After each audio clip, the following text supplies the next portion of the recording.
Welcome back. We're here with Robert Downey Jr. So what do you feel this addictive behavior cost you? I mean, obviously you have a career that's humming along nicely again. What was the downside? Well, you incur some ill will, you know, a little bit. You like it, boy. That's a favorite thing you heard today. Investing $40 million, and yeah. Well, but you know, I never blew anyone's movie up. I don't think it really had so much to do. I never missed work or like showed up for an action scene, like gouged out or like looking for electronic bugs in people's pockets or anything. I am actually the least risky person you could hire on a film now, because everyone knows that they got to keep me in check and hold me accountable, and they don't really need to, because I'm doing it now.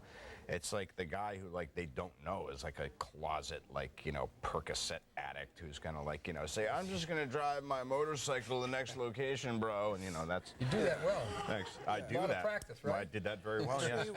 I've worked with someone like that. No, but you've had a groundswell of support in this community. Really, at the end of the day, everybody thinks you're brilliantly talented, and you've had a lot of support. At some point, that can run out. You ever fear that goodwill has a bottom? Yeah, you can say so is Michael Jackson. What did I get him? Yeah, but he's not Michael Jackson. I know. You know what? I don't like the people that you're pairing me up with here. You know what? You have a right not to like it. Oh, I do. Yeah. That's like saying, I'm sorry you feel that way after you say something terrible. No, but wellsprings of support are wonderful, but do they help? Well, yes, really they help. Sure, they help. Part of the problem is that, I've always felt that I'm just such a hell of a guy that I can pretty much behave in any way I want, and I'm so charming, and I'm so fabulous. Right.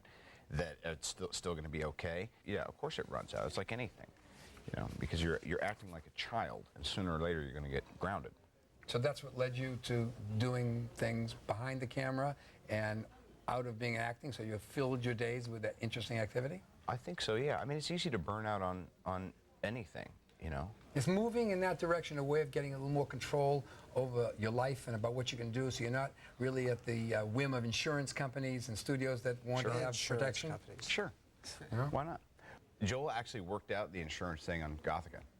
He just took 40 cents on the dollar and then gave it back to me when I didn't, ruin his movie. You mean you were the insurer with your rep? That's one way to go, isn't it? I said, no one ever thought about it then. Yeah. We're going to take your money and then we'll give it back to you. I think the whole producing thing has to do with someone said, and I thought, God, this is I can see your heart bleeding through your sweater statement. They said, by helping other people achieve their goals, you achieve your own. That's producing? That's producing. It is, right? I feel better about myself already this morning. Well, like it's a philanthropic activity and evidence from God? Well, yeah. Well, I'll tell you, once you get down into it and you realize how idiosyncratic and needy and dramatic things get when you're producing, you know what I mean? Joel Silver is that? Well, in a way, yeah. Okay. He definitely has helped me. Right. Well, certainly more than Woody Allen. Oh, yeah. That's, you know what? That was like just a really dumb miscommunication. No, it wasn't a miscommunication. It was really what happens in a studio. Well, explain what happened, because that's a complicated. Well, instead of you explaining, why don't I tell you the truth first? There'll be less to remember. Your point of view, That's not the journalistic way. The journalistic way is first you explain that. No, go ahead. All right. It's like this. I said, Woody wants you to do this movie. I said, great. I think I want to do it. Then they sent the script, which is always kind of an ass-backwards way to do it. And I go, I still want to do it. And then I read in the paper, Robert Downey is doing this Woody Allen film and all this stuff, right? And so, no one's calling about other things that happen at the same time, because everyone's reading that I'm doing this. And they're saying that I'm doing the movie. And then they said, well, when are you going to get your physical? And I said, soon. And then they're like, no, we need you to get it right now. So then I went and got it, and obviously it was fine. Well, not obviously, but it was fine.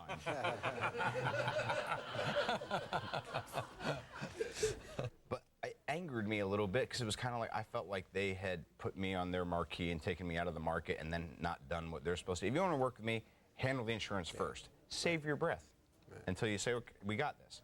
Joe was like, I don't even want to talk to you. We're taking, your dough. We're going to work this out. And he had to struggle a little bit to get it done. But since then, it's been kind of easy.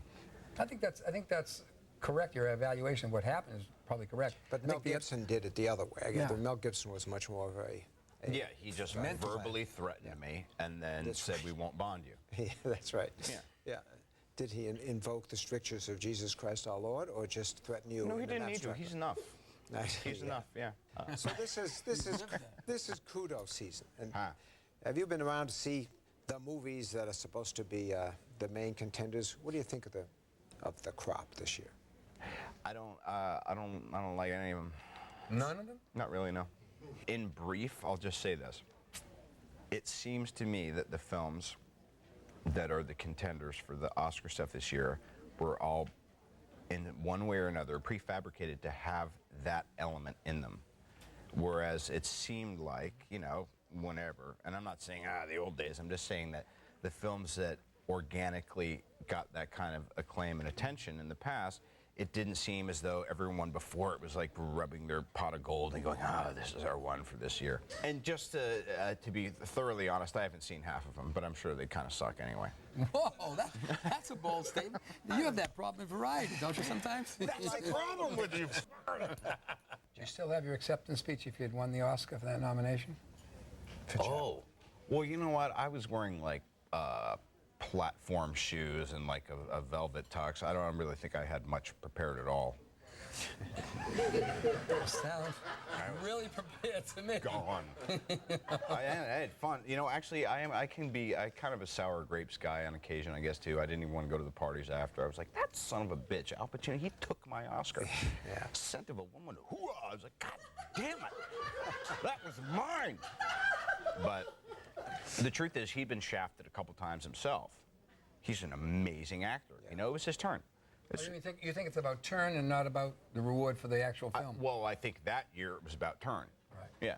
Actually, What, you're about to say something I was gonna crappy. say, I can so, feel it. Yeah, it was kind of crappy. Come on, bring it on. I don't even care anymore. Is there no other actor whose course you look at and say, that should have been my trajectory? Whether it's Well, I mean, essentially, everyone, any male within 10 years either side of me who has their choice of films and has an unlimited vacation budget, yeah, that should be mine. Right. some real truth to that. Some real truth to that. Yeah. Robert, it's great to have you here. I really enjoyed talking to you. Thank you, my man. Thank you. Appreciate it. Bless you.